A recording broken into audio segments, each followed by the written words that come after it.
Hey, we're live. It's Friday afternoon. Right now, sunny in the ATL. Although we're going to get a severe thunderstorm at some point in time. I'll probably get a severe thunderstorm at some point in time because the bold one, the cold one, John Cold Rice Lawson, as usual, running a little late. Probably still trying to wake up from his nap. When you get to that certain age, it happens. It happens like that. He's on his way. He says he'll be here. We shall see. But I'm here. You know, what more do you really need? Well, I do. I do like having the big guy around because I need somebody to beat up on during the course of the hour. And there are several topics that I would love to interact with the bold one, the cold one, Mr. AI, all that kind of stuff.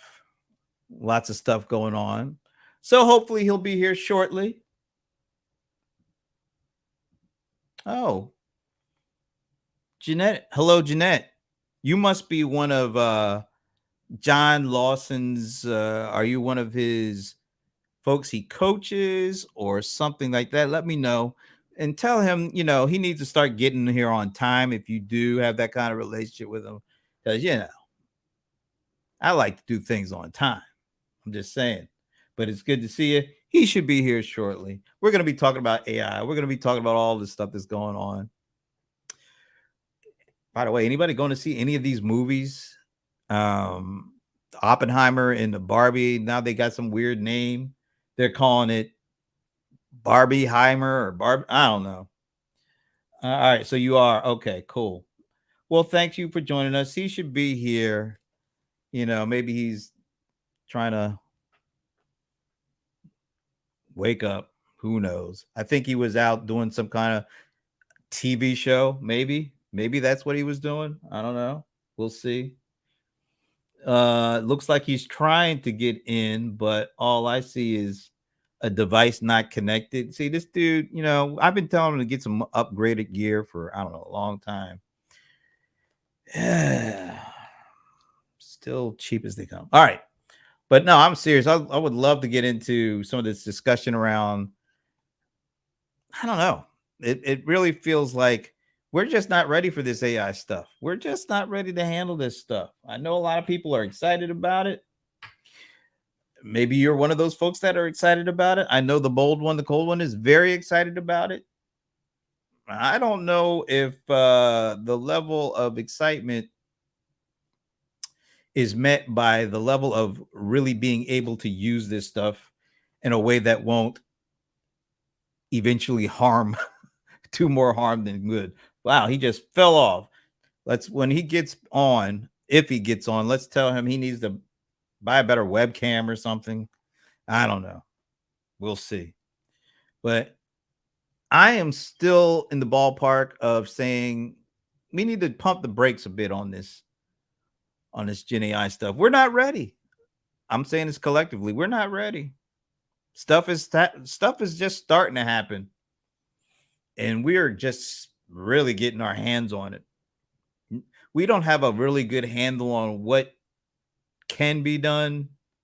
And we definitely don't have a handle on what should be done using this stuff. There's a lot of good that is coming out of this. I'd be the first to say that. But is the amount of good that's coming out of it, does it offset the negatives that are really starting to come up? And speaking of negatives about to come up, there he is, folks. Hang on. Whatever. Yeah. Do you see us? Can you hear me? Okay, now I can hear you. Oh, well, I'm sure it had to be really traumatic for the audience to have just you. So I'm just here, guys. state your name, please, before we can go The on. Bo One to Go and John Colder Ice Lawson. I made it. Oh, and it looks like Jeanette is extremely happy. She should be. Thank you, Jeanette. I don't know why. Hey. I really don't. Because I don't know. she's here and she's happy to see me. You don't get that? I really don't. I never Whatever. really do. Whatever. No, we were out just sitting there, talking. I was talking to Jeanette. I actually said I was apologizing on your behalf for being all late and wrong. Oh, I'm so sorry, guys. The stupid traffic in Atlanta never Oh, stops. it was the traffic. I thought it was the dog that ate your homework or No, something. I don't. Oh. I'm a cat guy. No, I was just setting the stage, man. I'm just telling people we're not ready for this AI stuff. Well, it doesn't matter. It does matter. No, it doesn't matter. It does matter. That's right. Why? What happened? What'd you see? No, I'm just it's what's to be seen, Yeah. and it's kind of apropos that this Oppenheimer movie is coming out and getting all this attention. It'll be interesting, I guess. I don't know. I mean, I'll watch it on cable. Well, I'd rather go see I am Barbie. fascinated by why is this all of a sudden? Is it because it's a Christopher Nolan movie? I mean, this is a story that's been huge forever, and anybody who's into history has already known this. But it feels like people are just, because of this movie, are just now finding out about this guy. And Does it feel like people, or it's just a PR play? Well, if the PR play has got the people in it involved, I mean, look. Yeah. We'll see on Friday. When you think, well, today is Friday. Wake up. Yeah. When was the last time a movie about a scientist was a summer blockbuster? They're saying summer block. It's not a summer block, but I don't think anybody's going to go see this movie. Well, maybe they will.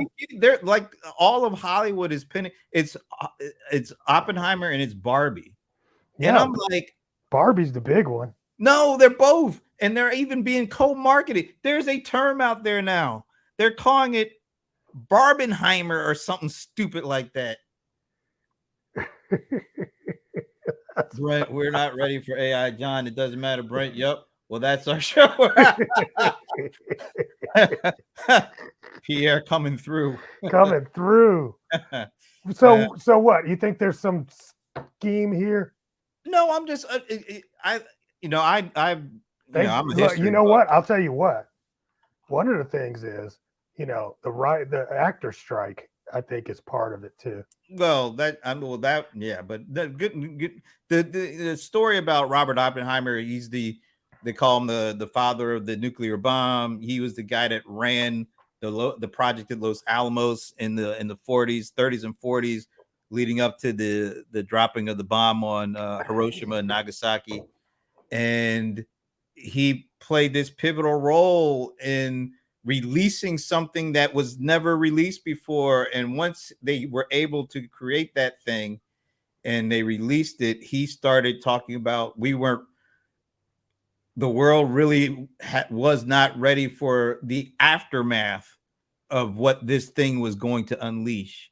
And it feels to me like this is such an ironic moment that this movie is coming out on the cusp of all this Gen AI stuff, which I don't think, and I'm not alone in this, a lot of folks are saying we're really not ready for the aftermath of this stuff getting into the hands of the masses. That's why I was saying, how interesting is it? This movie is getting all this attention, but will it have the impact that I would love it to have? Is a cautionary tale of, yes, we're able to do certain things, but should we really do it without really knowing the complete potential? I mean, there's no way you can't know. I think nuclear weaponry, is not it's not smart. So this is even worse than that. Well, it's more dangerous than that. I don't know if it's worse than nuclear war. I mean, I think it's way worse than nuclear war, or at least because you didn't have a bomb dropped on you. I mean, come on. We're talking. I mean, maybe there's some potential, but the actual aftermath of the bomb being dropped was catastrophic. it went beyond the people who actually were It's hit by it. it's definitely catastrophic. I mean, I'm not trying to diminish that as but it is centralized pretty much. Um, it's the Christopher. I mean, is Christopher? I mean, look, I like my favorite. I think my favorite Christopher Nolan movie were the Dark Knight, the Night Rise, Dark Knight Rises. I love that movie, and he is a great director. I mean, he sets the mood and the atmosphere of a movie like nobody else, and maybe that's what's causing all of this interest in Oppenheimer, and then like a 3 hour movie too. Plus, it has like a list. It's like a who's who of top rated actors, and of course, Robert Downey Jr. is the guy I really want to see in his role. But is it that? Is it the star power of Nolan that is making Oppenheimer the talk of the town? Because we would never be talking about this as a traditional blockbuster the way it's being pitched right now, right? To me, I mean, these are people I don't even know, so I'm You, kind of sorry. yeah, you are kind of sorry. Not really. I mean, right. that's not my game, bro. I don't hang out in those cities. You don't hang out in what cities? The Hiroshima and Nagasaki? No, I'm talking about the guys you're talking about in this movie that are supposed to be A-listers, and you don't know who Robert Downey Jr. is? Okay, I mean, yeah, I know Robert. I didn't even know he was in the movie though. And Matt Damon? I heard about him. I'm Matt Damon. Yes.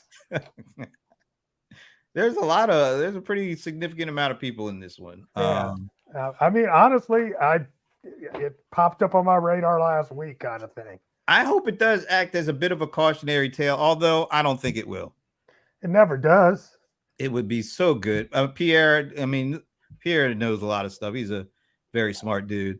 Pierre, give us your thoughts. Are we at a kind of, is AI at an Oppenheimer moment where it feels like Oppenheimer moment? That's what You gotta educate us. Educate us. Aren't you just listening? Yeah, but I mean, you never said so. You okay? Oppenheimer, the father of the nuclear bomb program. He was the director of the Los. Yeah. Okay, I got him. But I'm saying, what's making this movie such because once he assembled the team of these brilliant physicists, they built the bomb. And at the point where they built the bomb, he started having a pullback because trepidation, because it's like, oh my God, what have I done? The fear of what have I unleashed? Yeah, it's the Frankenstein syndrome. And I'm thinking AI might. Are we at the Oppenheimer moment with AI? I don't know. Maybe. Somewhat. I think we are. Matter of fact, I should play this little clip. Let me find this little clip. Yesterday we had on our show. If I can find this, is this it? Yeah. On our CRM. Now I get it. It's a setup, folks. No. This started really jumping off of my head. We had the president and chief product officer of SAP SuccessFactors on CRM Players today. And SAP is a huge company. They're doing a lot of stuff around AI, and it just hit me. It was like, we've been through about 3 decades of some serious technological revolution, if you want to call it that. And even throughout all these these technological revolutions and all the change and all the stuff that goes along with it, and how, you can get 100 million people to sign up for some nonsense that in 5 days. Threads, all you thread heads or whatever you want to call it, all of that. And the thing that did not change with this technological revolution, were things like people of color getting more opportunities to get to the C-level suite. That hadn't changed at all. None of this technology stuff had changed that.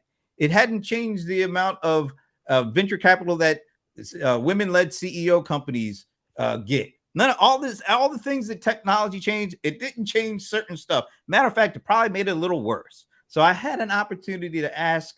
Her name is Meg Bear. Is a friend, but she's also the president of Success Factors, a SAP company.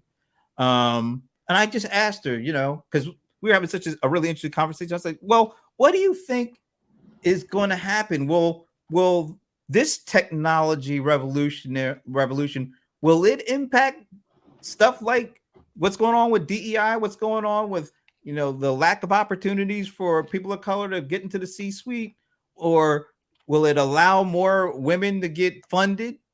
Because all these other technological revolutions that change everything else didn't change that trajectory. So this is let me play what she said. I think if we're not careful, they're going to make it worse, and they're going to make it worse at scale. These systems are built on data. The data is built by humans. Humans are already biased. There is a serious data gap for women. There is a serious data gap for people of color. These data gaps are problematic. Then when you overlay the global socioeconomic challenges and how those affect people in different populations differently, if there's one thing that I'm really, really passionate about and really, really thoughtful about, is left to our own devices, we are going to accelerate a problem that we already know we have at a pace we do not yet really fully appreciate. Now, I know there's a lot of people that care about this and that are working really hard to try to mitigate this, but I can just tell you that it's not going to be enough. We have to take serious steps. And right now, my concern isn't even just the data gap, it's also participation. We already know, and COVID proved that there's a huge digital divide, even in the United States, on access to, good internet, good capabilities, et cetera. This has created a gap in our education system. We know that people have fallen behind, and the people that fall behind are the most disadvantaged. Just take that and you light a match and make it go faster, which is what technology does, and you got a serious problem. So I think when we talk regulation, when we talk things, we got to talk opportunity. We got to talk about structural inequity, and we have to take collective steps at every level. And this is why this concept of blind spots and really asking yourself, do you understand the lived experience of other people?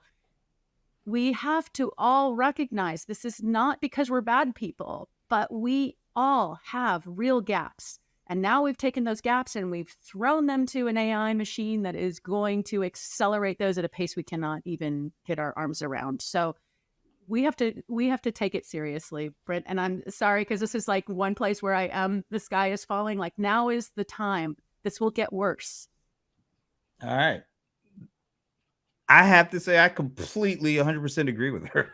I found myself when she was saying that, just quiet and shaking my head, because I couldn't have said it any better.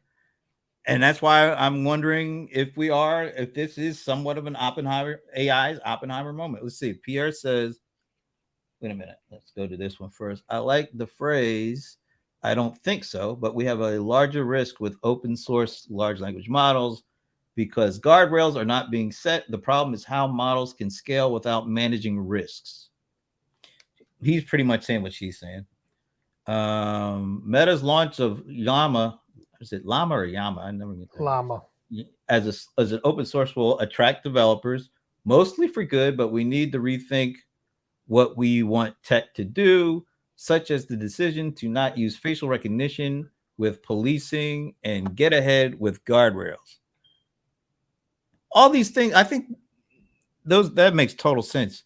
I just feel like it doesn't feel like enough emphasis is on these things. Everybody is so caught up with the excitement and all the crazy stuff that you can do. But as Meg said, the things like being inclusive or being equal, having equal access to opportunity, equal access to build capabilities and capacity, that's not being addressed. And when you throw, as she said, throw all this data into this AI without having those things, and I think Pierre might call them guardrails. What seems to me we're on a trajectory for the things that are already out of whack are going to be even more out of whack. The people who have already are lacking access are going to have even less access, the opportunity to the technology. And that to me feels like, I don't know, some sort of I don't know if it's an Oppenheimer moment, as I'm calling it, but it feels like we're getting ready to make a situation that's already troubling, extremely excruciating to the vast majority of folks who are already laggards. Okay. Got it.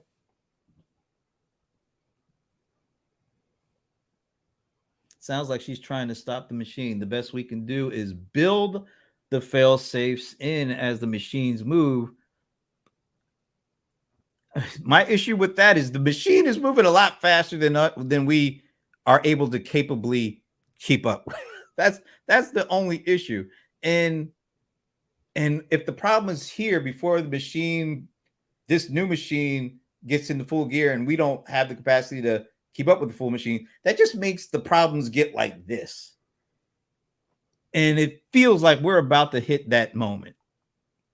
I know there's a lot of excitement out there.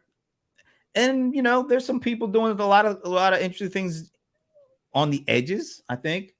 But the guts of this sucker is what is going to cause all the issues that I think folks like Meg and maybe even myself, maybe Pierre, are looking at, because there are no guardrails. And even I think even these companies, they don't want to deal with guardrails, so they're going to try to they'll go to government and say, hey, why don't you regulate it?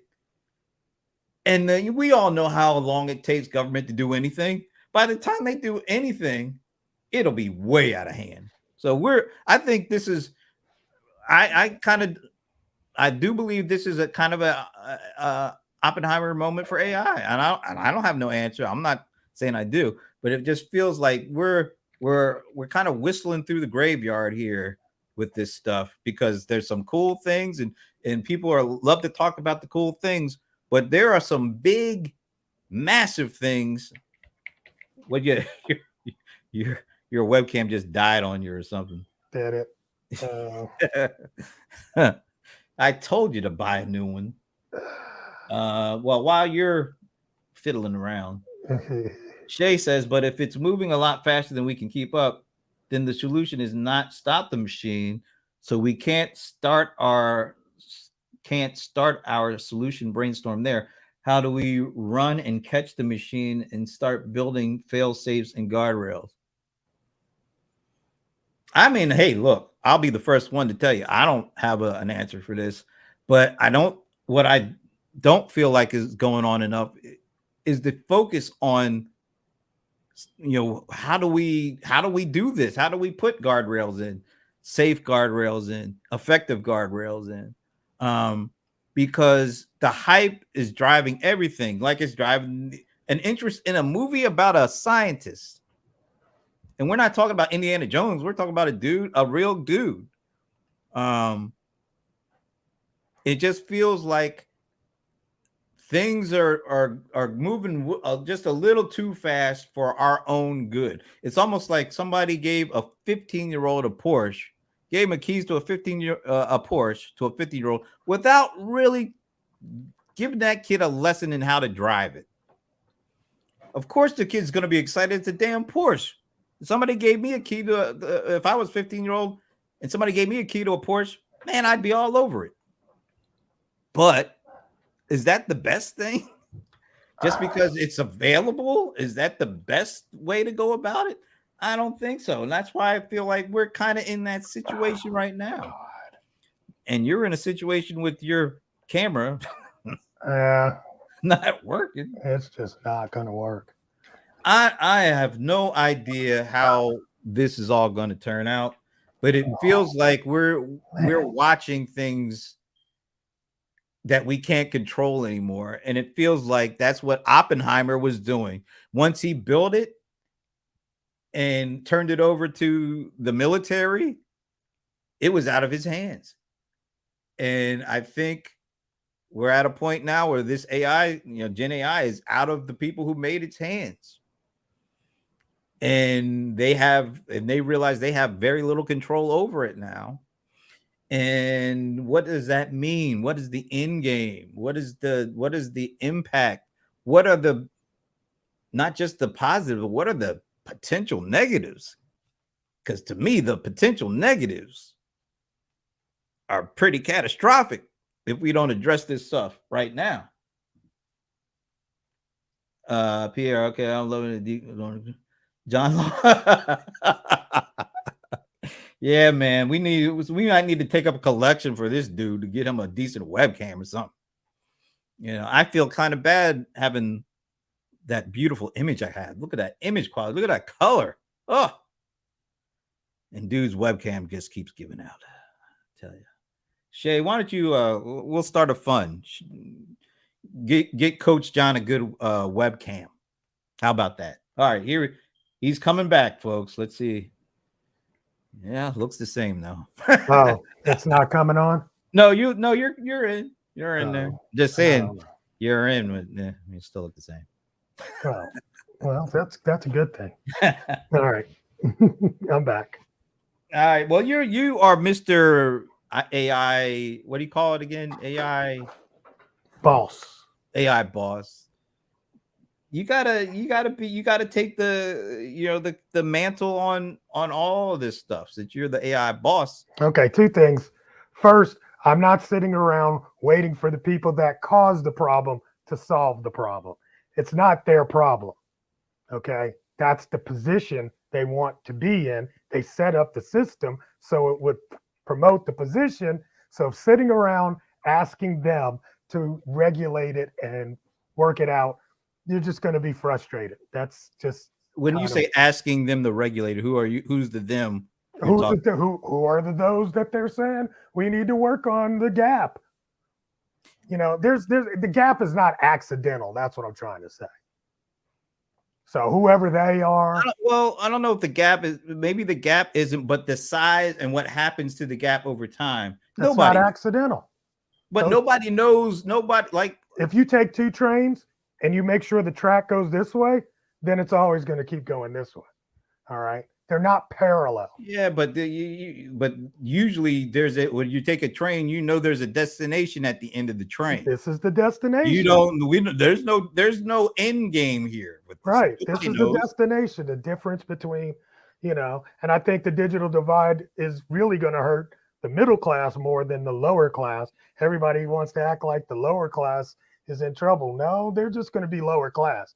I used to always say, it's like they would talk about, recession. And I'm like, what does that matter to black people? We've been in recession since we've been here. I don't get that part. Now, the old saying is when the nation is in recession, black folks are in depression or something like that. Yeah, or something like that. But in reality, yeah, it's always been pretty, the lower end of the scale anyway.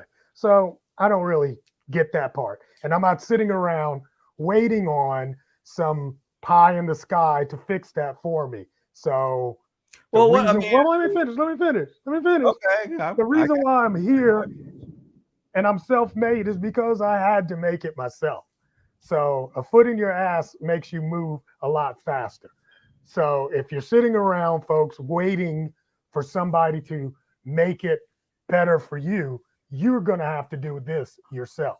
So the tools that are out here right now, they work for you just like they work for others. You got to get in there and work it. That's my thing. All right. For whatever it's going to be, it's going to be. That's one. Okay. Two. Go two. Okay. Number two. And, my husband gave this to me yesterday. And I was like, wow, that's so deep. He said, I don't care how many ants you get together, they're never going to be able to devise a plan to use Pierre's analogy, put guardrails on humans. And that's the situation we're actually in. So the conversation we're having, I think, is pretty futile. But it makes people feel good, so they feel like, hey, we're going to do something about this and that. It's stop. So if a war breaks out, we shouldn't try to stop the war. It's just we got guns and ammunition, and we'll just let people shoot it up until No, I'm there's saying, none hey, left. do it. But if you're doing it from this thought pattern that you're going to put guardrails on it, you've already lost that war. Well, there's guardrails put on a lot of things. I mean, the FDA is a huge guardrail. The American Medical Association is a huge guardrail. They all guardrail things that are on the same level of intelligence as they are. No, they guard it because if you don't, people will die senselessly. I'm just people are going to die senselessly anyway. Feudal? I missed the the Borg. Borg. Yeah. Is that a mind meld thing? No, the Borg is from Star Trek. I don't watch Star Trek. Yeah, I'm a Star, Doctor Who. And that's it I'm was a Doctor Star Who Trek too. But I'm just saying, there is no. Let's put it like this: there's no evidence in history of a lesser intelligent being putting guardrails on a more intelligent being. We're talking about humans putting guardrails On something that for humans for humanity, not for individuals. Everybody could look at this as an individual and say, well, I'll do what I need to do and I'll get to mine. That's not what I'm saying. I'm Well, saying that's what that you've created. That's what it sounded I'm like. saying that we've created something that is going to be more intelligent than us. Then the thought of putting a guardrail on that thing that is more intelligent than you and I. Yeah, you're saying more intelligent, but I'll say this. I don't know if it has common sense, and I don't know if it'll ever really have common sense. What's common sense? And I don't think it'll ever have humanity. What's and that's common sense? It's a thing that humans have that I don't think. But you can't tell me what it is. Some of this common sense. Yeah, humanity. Do I have to tell you what humanity is? Tell me. Yeah, tell me. Give me the definition. I just want the definition. If you have the opportunity to save somebody from dying, would you? So who has this? If you have the power to, here's the thing. If somebody is holding a gun to somebody's head, and you're saying to you, I'm saying all the human mass death has been caused by other humans. So this thought that humans somehow have this special way of saving other humans is almost, you're fooling yourself. We can go to multiple wars. It's a small fraction of humans who are able to use the technology that's available to them for some nasty stuff that impact the vast majority of folks. Okay, so they don't have bad people. So they don't have common sense. No, they could be just devious people. Okay, well, there you go. But you give a devious person the technology to impact billions, guess what? We're all screwed.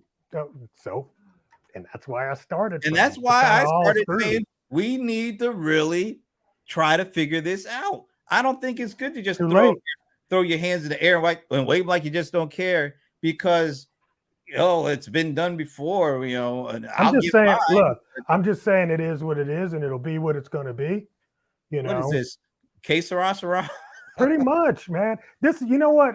I'll just tell people how I feel and then y'all can go on and have fun with it. But I feel like this is, social media in 4D. That's and I came up with that the other day. It's social media 4D, right? So all the things when me and you were sitting around, we was like, oh, how cool is this Twitter and Facebook? And you can get, meet up with people from the past and blah, blah, blah. And now it's become such a detriment to our society, but we couldn't see how bad social media was going to be. I'm saying that's where we are with, this technology. It's already out. I don't know what it's going to formulate into. So AR-15s are already out and in the hands of anybody that wants to buy one. Does that mean we shouldn't try to do something about it when we see over and over again people getting just mowed down by ridiculous people who, if they just had a pop gun, I think it makes people feel good. I think it's a good to feel like we're doing something. But I'm telling you, in my opinion, nothing we do is going to change the course of where we're headed. Wow. It's too late. So we don't matter anymore? Is that basically what you're saying? People just don't matter anymore. Pretty much, yeah. Wow. That's pretty bad. I'm just saying, you already let the cat. You can't put the. It's not really a cool world to live in. You just can't put the thing back in the box. So there's nothing you can stand around and say, let's put it. How are we going to put guardrails on something that gets smarter and smarter and smarter and faster and faster and faster and bigger and bigger and bigger every day? How do we do that? We already put it out there. So now how do we put guardrails? Well, we put it out there. So you got to, why don't we spend time thinking about it, actually trying it? If humans are able to build the Borg or whatever you want to call it, then they should be able to, start thinking beyond the Borg to the impact the Borg will have before they fully unleash the Kraken. This is the reason why Oppenheimer had his moment. That's exactly right. Because he realized there's no, I've already done it and I can't take it back. That's the whole thing. Thing. He said what he said with the hope that people would start thinking about it after the fact. Now let's take it a step further. We can at least say this. The only time that the bomb has been dropped was 1945. By the people that made it. By the people that made it. Now, of course, all the other people around the world is like, damn, we need to get that. And some of them did get it. And it's called nuclear deterrence. But it hasn't been dropped since then. And we're going on 80 years almost since all that happened. So maybe there were people listening, even though there's been some rocky periods, it hasn't been dropped since. Can we say, hey, brother, can we say that brother might happen with this AI stuff? I don't know. Keep hope alive.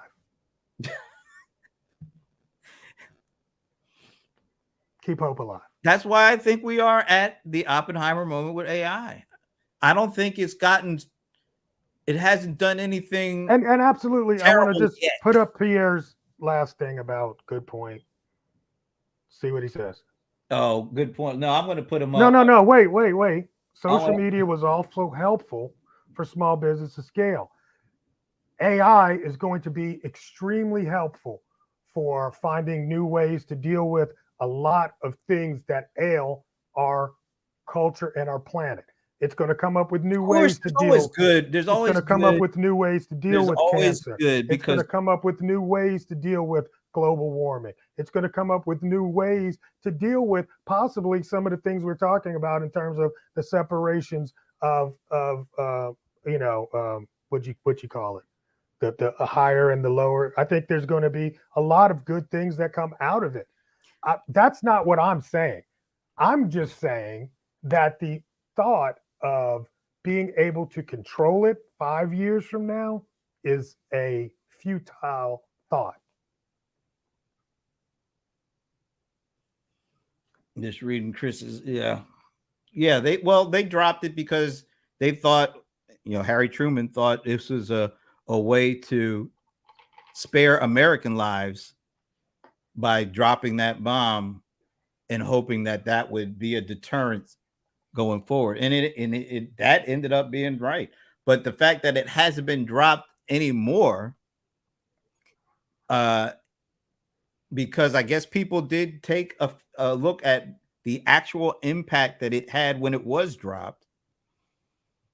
Just like maybe as some really negative thing happens with this Gen AI stuff, which I don't think it hasn't happened yet, that will cause people to actually, maybe we need to take a step back. I don't know, man. I don't know. If we can take a step back from a nuclear bomb, why couldn't we take a step back from this? I just don't. I don't know. I don't get all the negative connotation around it. Everybody's so. How could you not? I mean, that's fine. If you want to be negative, then think about it negatively, I guess. So you did. I guess you didn't see the negative impact of putting AR-15s in the hands of. This is not an AR. It's not the same. It's the same. It's the same principle. Is it? Okay. If you put something that could be great in the hands of somebody who's not capable of I mean, let me ask you, if you're going to keep comparing it to a weapon, how does a weapon cure cancer? How does a weapon cure cancer? Yeah, I don't understand. I mean, we're talking about AI technology that right now is able to help identify cancerous tumors in people based on the data that it's being fed, and taking it and looking at it over, much of the data that's been put out there, and make a determination for people. Well, I would say that cancer. So I mean, it's like, why are we comparing that to an AR-15? Because AI in the hands of good people will do good things. Okay. AI in the hands of bad people could do bad things, and then put it in the hands of insane people. But I mean, this is what we're talking about. We're talking about it in such a negative connotation. Can we talk about it more in the positive? What are the things that are going to happen that's going to give us some really positive things that are happening?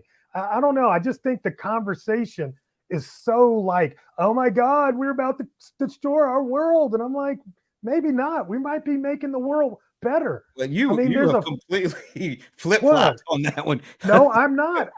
We were talking about whether we're doomed. No. You I can't did not say we were happening, bro. And now you're like, no. If you would just listen to what I said it's futile for humans to think that they can control something that's smarter and more intelligent than them in 5 years. That's what I was talking about. I wasn't talking about doom and gloom. I'm just saying it's futile for humans to think that they're going to somehow put guardrails on AI. So humans can create it, but humans can't stop it if we really wanted to stop it. That's what you just said. And I said good luck. That's what you just said. Yes, I did say that. And I do believe that. How can humans create something that they couldn't, if they wanted to, kill?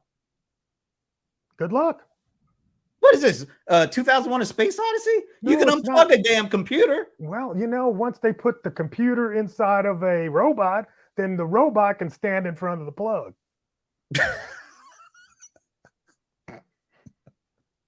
Okay. I mean, bro, I'm sorry. I don't think you're extrapolating things far enough. No, I think I am. When you've got a computer will run out on batteries, won't they? When you've got plugged in. I mean, we're getting a little. Listen, when you've got right now, you've got I want to say Bezos, not Bezos. What's the other? Oh, Musk. So you got Musk. His robots are pretty cool. They can do a lot of things. The biggest problem, and I was talking to my husband yesterday, he was just telling me this. I'm like, wow, that's trip.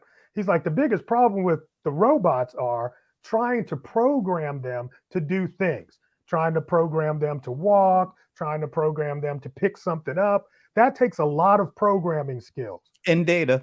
Yeah. So when AI, you plug Chat GPT or GPT into the robot, where GPT is writing the code for the robot, then it becomes unlimited on what the robot can actually do.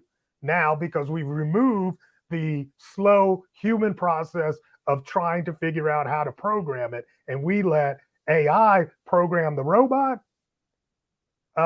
where's the limitations now?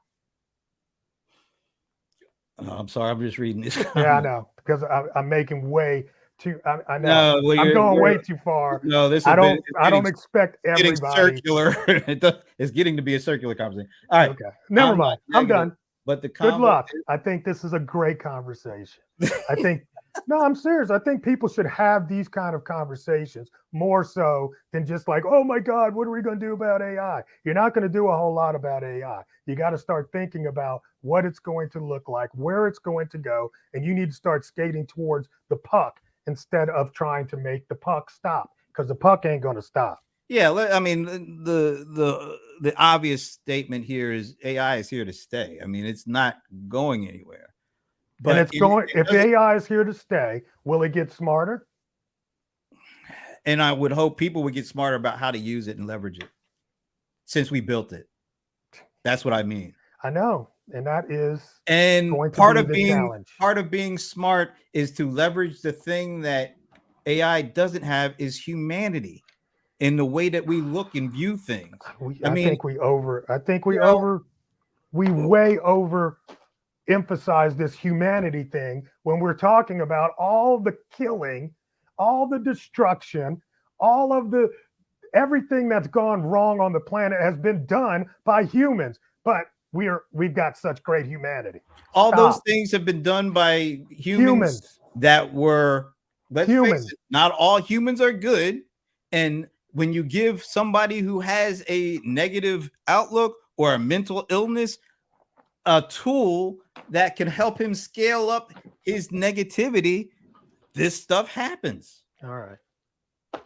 There's Just like whole governments are doing this to each other, to other people, whole governments, whole nations. This entire nation enslaved all of these people, right? I mean, it's just whatever. Humanity, my ass. That you can't define it, and you can't act like it's something that we actually have. I don't get it. Oh my God, are you kidding me? Just because I'm just saying, what is it? There's some idiots out there who do some really messed up bro, stuff. That doesn't was mean not we're all some, messed up. Slavery was not some idiots. That was an entire country. Stop it. No, it was more than an entire country. That was a almost it was a global continent. Exactly. It was a global trade. Of course, yeah. But that was, and it was done for what? Economic reasons, right? Whatever. I don't know, but I can't justify. But think about this. But I'm saying, where was the humanity? Just because things go a certain way doesn't mean that everybody was one way while there was nobody that was really trying to change things. I'm not even saying that. I'm just saying that's exactly what you just said. I'm saying, where was this humanity that you keep preaching to me that exists? All right. So if we want to go there, we'll go there, because there are certain folks that were trying to fight the system. Absolutely. Unfortunately, they were fighting economics. And when you mess with people's money, people who are on the top, and this is just stuff that's happening right now because it's as old as time itself. The people who are on top do not want to give an inch. They like the status quo. So anybody who tries to change the status quo, they're against. So if you're already on top, you don't care what the hell else goes on as long as you keep your position. 100. So anybody who's talking stuff that threatens that, you are against. Okay. That's as old as the time immemorial. So let's go back to the opening statement of this entire conversation, overlay what you just said, and then let's pretend like there's going to be some way or somebody's going to come and shrink that digital gap. And it's not. You said it very plainly. I don't know what you're talking about here. Okay, well, rewrite break it down. Tell me, because your clip was about, hey, we need to start thinking about how it's going to change humanity or change. I didn't know it was not about how to change humanity. It was about changing what? What was the clip about? Putting guardrails for the purpose of what? To make sure this time the technology that is a revolutionary technology doesn't exacerbate the current situation. All right. And then you said that the people at this level, anything that is going to challenge them, they're going to try to drown out. Right. Okay. So that was my whole point. Honestly, but here's the thing: it's futile. If you're sitting around waiting for these people up here to give a damn about the people down here. A few people up here All right. It's not the whole world. No. There could be there. See, I guess I have a little hope. You have completely lost your hope. But I said, bro, I I haven't. said, I did. I told you. I don't put my hope. I don't put my trust in technology. I do still feel like there are human beings, and we as humans can make changes if we want to. Like I But said, I keep don't hope put my alive. faith in some technology stuff. Keep I hope like alive. to use it, but I don't put any faith in stuff that can't have faith. Sorry, just can't do that. And I can't hope in hopelessness. Didn't say I was hoping. No, I'm saying me. I'm saying me. When I see what I see, I'm not going to sit around and hope that things are going to change. That's just, it's not. It's not. In my world. Yeah, in your world. Yes. So I'm not sitting around hoping. Who's sitting around hoping? I mean, just because you can be working and still want things to change. Okay. Right? Well, yes, absolutely. And a lot of people, there are some really good people who are actually working to change, not just working to make money. Which I have no problem but it's not. It's just to make money. Look, man, but there are people who are actually working that actually put their full like life's work into trying to create change. I have nothing but the utmost respect for those folks. I am not respect those it too. people. I admit, I try to make some money. I try to have my own little thing. But I do want to, I try to contribute to that stuff. But there are people who are dedicated to actually trying to make it better for everybody else. Well, for me, it's not personal. I'm talking about principles. I'm not talking about personal. So if anybody's taking what I'm saying personally, I'm not talking about you. I'm talking about the principles. And the principles that are imbalanced are going to stay imbalanced unless you take action. Don't sit around and wait because it's not coming for you. No, but I will tell you this. What? Don't tell me that. Don't tell me that. I'm done with you. I'm done with you. I am so tired of all the happy talk around this. What happy? What? Okay, so that's what you. So that's what you don't like. I don't like all this blowing smoke into people's faces. About what? About how you should jump on the train, get on the bandwagon. Follow me and I'll show you how to use this. When most people have no clue what this is and what the overall impacts will be. That's my only thing about that. I like all the enthusiasm, but I don't like the over enthusiasm. And I like, you mentioned the one-sided, all we're talking about is negative. Well, there's a whole bunch of people that are only doing is they're trying to sell it. Yeah, but I'm not talking that. There's a lot of that out there, unfortunately. I wasn't talking about that. I'm talking about actual, how it's going to impact humanity. I don't like the way you say that.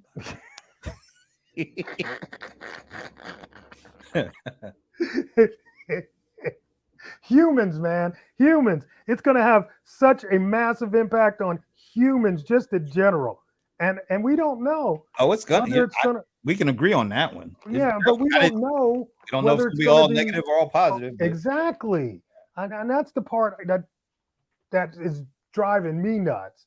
Is that when people get into these conversations about we need to put up the guardrails and all that stuff, it's all about negative stuff. Well, usually that's what guardrails are for, trying to avoid the negative stuff, isn't it? Exactly. You know what? Somebody just said it there. Ayana said guardrails can't even be put up on social media. That was my point. And then now we got social media. Guardrails could be put up on it, but enough people who have the control really don't want to they want to front like they want the guardrails up, but they don't want it because they're benefiting from the current status quo. That's why we don't have those guardrails. I think I mean, I don't know, man. Look, a lot of us don't like certain aspects of social media. Some of us say, you know what, I'm not going to participate. Some of us will continue to participate because we see enough benefit, but we still see a lot of negatives. But the issue is the people who can do something about it don't because there's something in it for them to keep things the way it is. That's just the way it is. Not saying it's good or bad. Did you ever put up this disinformation thing? What's that? What's the one? Chris Green. Is it this one? The actual modern threat is the spread of misinformation and disinformation that could lead to people no longer living in a shared reality. That's problematic. We're already there, unfortunately. See, I gotta burst people's bubbles, man. You know, there's a reason why it's called history. And the reason why history is exactly because it's his story. Okay.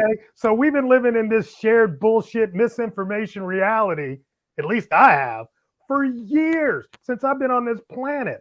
They ain't never said what's really going on in the world. So the misinformation has been out forever. It's always been misinformation. That's nothing new. It's nothing new. No, well, I will say it. That isn't, but the flavor in the application of it, I think there are some new things, some new elements to it. But you're right; it's been around forever. But I think there's some new flavors, some new elements, some new mutations of it. And with those same mutations, I think you get the ability for the other side of the misinformation to put their information out at the same time. You know, it was like, you know, with all the you know, stuff about the shots and shit. There was so much misinformation about that, so much, right? But then at the same time, there was a lot of good information that people were able to put out there. But the average, I'm not going to go in there. I'm not going to go in there. But I'll just tell you, you know, people are sheep. All right. People are sheep. There's a reason why there has to be a sign where it says, place your order here. Because if it wasn't for that sign, people wouldn't place any orders. They wouldn't know which way to go. People are sheep and they have to be led. They have to be led. Most people, you know. Well, yeah. Seriously. Some would say if you want to make things efficient and productive, you do certain things, and that helps. Yeah. Because if you don't want a whole bunch of people massively spread out, you'd rather have a nice controlled line where you can move them. That's why Henry Ford came up with the whole production line. Yeah, but that's why it works, because people are sheep, bro. Here, you put this screw on, you put the wiper on. I mean, that's just the nature of people. If you understand people, you would understand the nature of people. That probably 85% of people are sheep. See, I'm in that 50%. So I know exactly. You're in the 50%. That's the only reason why I talk to you. That's the only reason why I can have this conversation and feel so good afterwards that we had that discussion. You know, not because I'm trying to change your mind or anything, but that we have actual thoughtful discussions. Well, that's what it's about. That's what it should be about. And it should be about being able to agree without being disagreeable and all that kind of stuff. Well, you always get very disagreeable, but that's okay. Sometimes I can't help it, you know. I know that's your nature. It's you. But anyway, no, this has been, I found this to be really interesting, a good conversation. I appreciate all the comments. The comments are crazy. Yeah. I mean, this has been really cool. Thanks to Ayana and Chris and Shay and Pierre. And is there anybody else I'm missing? It seemed like there was somebody else earlier on that was Jeanette. And, you know, I'm just going to say this to Chris because he's a friend of mine. You know, once you actually use it, you'll stop saying the things that you say. Because to call ChatGPT a word calculator it just screams of, oh, I've never really used it. Hey, look, yeah, I mean, there's some good. Call it that. That thing could be that you can do some really cool things with that. There's no getting around that. Like I said, it actually has cured a man's cancer. Damn, Chris is like, we'll see. We will. I agree. We'll see. I think, Chris, you might be like me. The hype makes you really skeptical about certain stuff, but you know, you try, you use it, you find there's some really good use cases. Some genuinely good. And then let me give him one more thing. Sure. All right. It was created to do predictive text. I understand that. The thing is that all of a sudden, the bigger it got, suddenly it woke up. And nobody can tell you why it woke up. Now, did it wake up as a human? No. But it started doing things that were not based on predictive text. And that is how we got to this point. Because prior to that, it was just predictive text. But we learned that if you make it big enough, it starts to do crazy different things. It's not awake. That's just a word I used, Well, but Chris does get the last word. Yeah, I couldn't agree with him more there. Yeah, I'm glad you two have found each other. No, this has been good. Are you around next week or not? I ain't talking to your ass no more. Don't get mad at me. Yeah, I think I am in town. All right. I love you too, Chris. Yeah, it's all good. We can agree without being disagree without being. I know. That's why I could talk to him and he could talk to me. But again, he's another one of those 15%. He's not a sheeple. Yeah, we don't go with the sheeple around here. We don't. Sheeple will get mad. Anyway, I you know what? I'm around next week. I do want to have a different conversation. But I still want to have this conversation. What you want to give me an idea what the other conversation is? Well, and I mean, there's other tech that's coming out that's very interesting because you got these general AIs, and then people take the general AI and actually make specialized AI with it. Oh, and there's just I've been at a couple of conferences where that's going on. Yeah, it's just amazing. And it's funny how it's so the topic, of course, is AI, but you got the predictive stuff and you got the generative stuff, and you have some companies utilizing the term bots as the way that they're implementing their Gen AI stuff. Microsoft calls it co-pilots, and they've just this week they've announced like several additional co-pilots. And you're going to start seeing, co-pilots not just being a co-pilot for a human, but for other co-pilots. It's going to start to get crazy. Yeah. It's going to be. It's like AI training other AI. Yeah, AI. It's helping and assisting other AIs in addition to assisting humans. That's the 4D dimension of this whole thing that's getting crazy. Well, that's why now's the time to really look at this stuff before. But what are you going to do? If you don't look at it, you won't do anything. But I just don't. There are things that could be done. That's all I'm saying. I don't know exactly what. Yeah, that's the thing. If you don't, we just feel like we could do something. If you don't, it's like, bro, I'm telling you. If you don't look, then you most certainly won't do anything. That's all I'm saying. That's all I'm saying. And Chris said I won today, so that's it. Okay. I don't know who Chris is, but I don't care. You met Chris. I did. Yeah, you know what? He was one of the speakers at the first Colder Ice event I did. Dude, that was like I know, but I mean, y'all met. That's all I'm saying. Like I'm supposed to remember that? Oh, I know, old age. All right. Well, folks, have a great weekend. Try to stay cool. We'll be back next week. 95 degrees. We'll be back next week talking about something. We'll figure it out. Peace. Peace. Deuces. Thanks, guys.